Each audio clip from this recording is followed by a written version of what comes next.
அன்பு நண்பர்கள் அனைவருக்கும் வணக்கம். நெக்ஸ்ட் ஜென் நேயர்கள் அனைவருக்கும் கோடான கோடி வணக்கங்கள். வாழ்க வாழ்க வாழ்க. நான் உங்கள் ஜோதிடர் ஓம் சக்தி ராஜா. செப்டம்பர் மாதத்தினுடைய பலாபலன் 1/9/2024 முதல் 30/9/2024 வரை ஆக 30 நாட்கள் இந்த சிம்ம ராசிக்கு எப்படி இருக்க போகிறது அப்படின்னு தான் பார்க்க போகிறோம். எப்பவுமே ஒரு ராசி பலன் என்பது, ஒரு மாத பலன் என்பது சூரியனை மையப்படுத்தி தான் நம்ம சொல்கிறோம். அது இல்லாமல் இந்த சுக்கிரன் புதன் பகவான் பயிற்சி ஆகிறத வச்சு தான் அந்த கோச்சார கிரகங்களோடு ஒப்பிட்டு தான் நம்ம ஒரு பலனை சொல்லின்னு இருக்கோம். இந்த மாதத்தினுடைய சொல்லக்கூடிய பலன்கள் நிறைய நபர்கள் எனக்கு நடந்திருக்கு, சில பேருக்கு எனக்கு எதுவும் நடக்கலை அப்படின்ற மாதிரிலாம் நீங்கள் மெசேஜ் பண்ணிட்டு இருக்கீங்க. அதுக்கு உங்களுடைய அத்தனை மெசேஜ்களையும் நாங்கள் படிச்சுன்னு தான் இருக்கோம். எதையுமே தள்ளி போக மாட்டோம். அதனால் மக்களுக்கு என்ன கொடுக்கணுமோ, எங்களுடைய வாடிக்கையாளர்களுக்கு என்ன கொடுக்கணுமோ, உங்களுடைய வெற்றியே எங்களுடைய வெற்றி அப்படின்றதுல எந்த மாற்று கருத்தும் கிடையாது. அதனால தான் இந்த முயற்சியை நாங்கள் தொடர்ச்சியாக உங்களுக்கு சேவை செய்து கொண்டிருக்கிறோம் அப்படின்ற ஒரு விஷயத்தை எடுத்துக்கலாம். இந்த மாத பலனுடைய பலாபலன் என்பது ஒரு 40% உங்களுக்கு வேலை செய்யும். முழுமையான பலன்கள்லாம் உங்கள் சுய ஜாதகத்தை பரிசீலனை பண்ணிட்டு தான் மீதி விஷயத்தை நீங்கள் முழுமையாக தெரிஞ்சுக்கணும் அப்படின்ற எண்ணம். ஏன்னா ஒரு ஜாதகத்தில் ஒரு விதியை ஒரு விதி வெல்லும் அப்படின்ற ஒரு சப்ஜெக்டே இருக்குது. நம்ம ஒரு விதி சொல்கிறோம் அப்படின்னா இந்த விதியை வெல்லக்கூடிய தத்துவமும் ஜாதகத்தில் இருக்குது. அப்படி பல கோணத்தில் தான் ஜாதகத்தை நம்ம ஆராய்ச்சி பண்ண முடியும் அப்படின்னு தெரிஞ்சுக்கோங்க. ஆமாம், ஒரு மனிதனுக்கு டேர்னிங் பாயிண்ட் என்ன அப்படின்னா ஒரு ஜாதகத்தில் திருமண பாவகம் தான். அதுதான் முக்கியமாக எல்லாமே கேள்விகள் வருது. அந்த திருமண பாவகத்தை நம்ம இணைக்கிறோம், ஒரு ஆணையும் பெண்ணையும் இணைவு பண்ணுறோம் அப்படின்னா நிறைய பரிசீலனை பண்ணி தான் இணைக்கணும். 10 பொதுவாக ஒரு 10 பொருத்தம் இருக்குது, நீங்கள் கல்யாணம் பண்ணுங்கள், 8 பொருத்தம் இருக்குது, 5 பொருத்தம் இருக்குன்றதெல்லாம் நிறைய பிரச்சனைகளை தான் கொடுத்துன்னு இருக்கு. அப்போ ஒரு ஜாதகத்தை நம்ம இணைவு பண்ணணும் அப்படின்னா அதனுடைய பரிசீலனைகளே கிட்டத்தட்ட 2 நாட்கள் 3 நாட்கள் நம்ம எடுத்துக்கணும். அப்போ தான் நம்ம அதை சரியான முறையில் ஒரு கணக்கீடு பண்ணி அவங்களுக்கு உண்டான ஒரு விஷயத்தை நம்ம கரெக்டாக பண்ண முடியும். நிறைய அவசரம் கூடாது, அவசரப்படுதல் என்பது கூடவே கூடாது. பொறுமை ரொம்ப ரொம்ப இம்பார்ட்டன்ட் அப்படின்னு சொல்கிறவங்களுக்கு திருமணம் தான் ரொம்ப ரொம்ப முக்கியமான பாயிண்ட் ஆஃப் வியூ. அந்த திருமண இணைவுகள் வரும்போது ஒன்றுக்கு மேற்பட்ட முறை ஜாதகத்தை சர்ச் பண்ணிக்கிறது நல்லது அப்படின்ற ஒரு விஷயத்தையும், கூடுதல் கவனமாக இருக்கணும் அப்படின்ற ஒரு விஷயத்தையும் நான் உங்களுக்கு சொல்லிக்கிறேன். சரி, இந்த சிம்ம ராசிக்கு இந்த செப்டம்பர் மாதம் எப்படி இருக்க போதும்? எப்பயுமே ஒரு ராசியாதிபதி பலம் பெற்றாலே அந்த ஸ்தான பலம் அப்படின்னு பேர். ராசியில் சூரியன் பகவான் சஞ்சாரம் பண்ணுறது மிகப்பெரிய ஒரு அலாவிதிய வெற்றி அப்படின்னு சொல்லலாம். இந்த கணித துறையில் இருக்கிறாங்க இல்லையா, இந்த கணக்குத்துறை, ஆடிட்டர் துறை, அவங்களுக்கு எல்லாமே இந்த மாதம் ஒரு பாசிட்டிவ் இருக்குது. பாசிட்டிவ்னா என்ன சார்? அவங்க எண்ணங்கள் ஈடேறது தான் பாசிட்டிவ். அப்போ வருமானம் வந்தால் பாசிட்டிவ் தானே. அப்போ எல்லாமே பாசிட்டிவ் தான் இந்த மாதத்தினுடைய. எப்பயுமே ராசியாதிபதி வலுவான நிலையில் இருந்தாலே, ஏனைய கிரகங்கள் கொஞ்சம் முன்னப்பின்ன இருந்தாலும் இந்த மாதம் நம்மளுக்கு எல்லாமே லாபமாக வேலை செய்யும் அப்படின்ற ஒரு விஷயத்தை முதல்ல நீங்கள் தெரிஞ்சுக்கலாம்.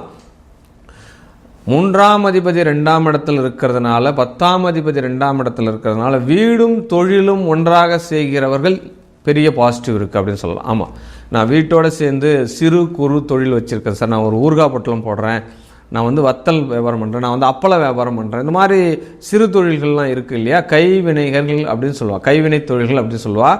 அவங்களுக்கு எல்லாமே இந்த மாதம் நல்ல ஒரு பலன்கள் இருக்குது, நல்ல வருமானங்கள் இருக்குது அப்படின்ற ஒரு விஷயத்தை சொல்லிடலாம். கண்டிப்பாக விவசாயத்துறையில் வெற்றி உண்டு அப்படின்னு சொல்லலாம், கண்டிப்பாக சொல்லலாம். ஏன்னா ராசியாதிபதி வலுத்தாலே ஆத்மகாரகன் இல்லையா, கண்டிப்பாக புத்திரனால் யோகம் உண்டு அப்படின்ற ஒரு விஷயத்தையே சொல்லிடலாம். ஆமாம், புத்திரனுக்கு நல்ல வேலை கிடைக்கும், உங்கள் மகன் மகள்களுக்கு நல்ல படிப்பினை கிடைக்கும், நல்லா படிப்பாங்க, நல்லபடியான ஒரு ரிசீவ் பண்ணுவாங்க, குடும்பத்திலேயே ஒரு சந்தோஷ நிலவும் அப்படின்னு சொல்ல முடியாது. நெருடல்கள் நீங்கக்கூடிய ஒரு மாதமாக இந்த மாதம் அமையப்போகின்றது அப்படின்னு சொல்லலாம். சகோதர ஸ்தானத்தில் சிறு சிறு செலவுகள் உண்டு அப்படின்னு சொல்லலாம். ஆமாம், அப்போ தங்கச்சி உறவுகளோ தம்பி உறவுகளோ உங்களுக்கு சுப செலவுகள் நடப்பதற்குண்டான பாக்கியம் இருக்குது அப்படின்ற ஒரு விஷயத்தை எடுத்துக்கலாம்.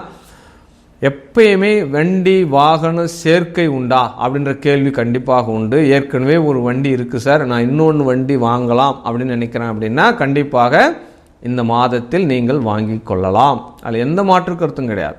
இரட்டிப்பு தன்மையில் வாகனம் அமைவதற்கும் 2 வீடுகள் அமைவதற்கு எல்லாமே வாய்ப்புகள் உண்டு. பெரிய பாசிட்டிவ் என்னென்னா வாடகை வருமானம் வருவதற்குண்டான வாய்ப்புகள் உண்டு. ஆமாம், ஏற்கனவே தொழில் பண்ணிட்டு இருக்கோம், வாடகை வருமானம் வருமா அப்படின்னு சொன்னால் என் வீட்டில் கொடுத்தனம் வரவங்க எல்லாம் போயிட்டாங்க, எனக்கு கொடுத்தனம் வர்றதுக்கு வாடகை வருமானம் வரும்னா கண்டிப்பாக இந்த மாதத்தில் உங்களுக்கு வாடகை வருமானங்கள் வரும் அப்படின்ற ஒரு விஷயத்தை எடுத்துக்கலாம். பஞ்சமாதிபதி 10ஆம் இடத்துல இருக்கிறதுனால குலத்தொழில் பண்ணுறவங்க, ஆமாம் தந்தையாருடைய தொழிலை செய்கிறவங்க, விவசாய தொழில் பண்ணுறவங்க எல்லாருக்குமே இந்த மாதம் அற்புதமான பலன்களை கொடுக்கும் மாதமாக இருக்கின்றது அப்படின்னு சொல்லலாம். 6ஆம் அதிபதி 7ஆம் இடத்துல வக்கரகதியில் இருக்கிறதுனால உத்தியோகங்கள் இடம் மாறுவதற்கு வாய்ப்புகள் உண்டு அப்படின்னு சொல்லலாம். இந்த காலகட்டத்தில் பெரிய தொகைகளை நீங்கள் இன்வெஸ்ட் பண்ண தேவையில்லை. ஏன்னா சனி வக்கரகதியாக இருக்கிறதுனால இருக்கிற தொழில் அப்படியே சரிவிகிதமாக கடந்து செல்லக்கூடிய வாய்ப்புகள் உண்டு. வெளிநாடு யோகங்கள் உண்டு. அதுவும் இல்லாமல் இந்த டாக்டர்ஸ்லாம் இருக்காங்க இல்லையா, டாக்டர்ஸ், விஞ்ஞானிகள், தொல்பொருள் ஆராய்ச்சியாளர்கள், அகழ்வாராய்ச்சிகள், இந்த மாதிரி தூதுவர்கள் அப்படின்னு சொல்லலாம். ஒரு நாட்டுக்கு ஒரு நாடு தூது போகும் இல்லையா, இந்த மாதிரி விஷயங்களில் இருக்கிறவங்க எல்லாமே, உளவுத்துறையில் இருக்கிறவங்க, இவங்களுக்கு எல்லாமே இந்த மாதம் ஒரு நல்ல பலன்கள் கிடைக்கும். அவங்க குடும்பத்தில் மன மகிழ்ச்சி கிடைக்கும். அவங்களுக்கு ஃபஸ்ட்டு ஹெல்த்தியாக ஃபீல் பண்ணுவாங்க அப்படின்ற ஒரு விஷயத்தை எடுத்துக்கலாம். 2வது திருமண யோகங்கள் உண்டு. அது யோகம் அப்படின்றத வாய்ப்பை தான் நான் எப்பயுமே சொல்லுவேன். 2வது திருமண யோகம் உண்டு இந்த மாதத்தில் சிம்ம ராசி நேயர்களுக்கு அப்படின்னு சொல்லலாம்.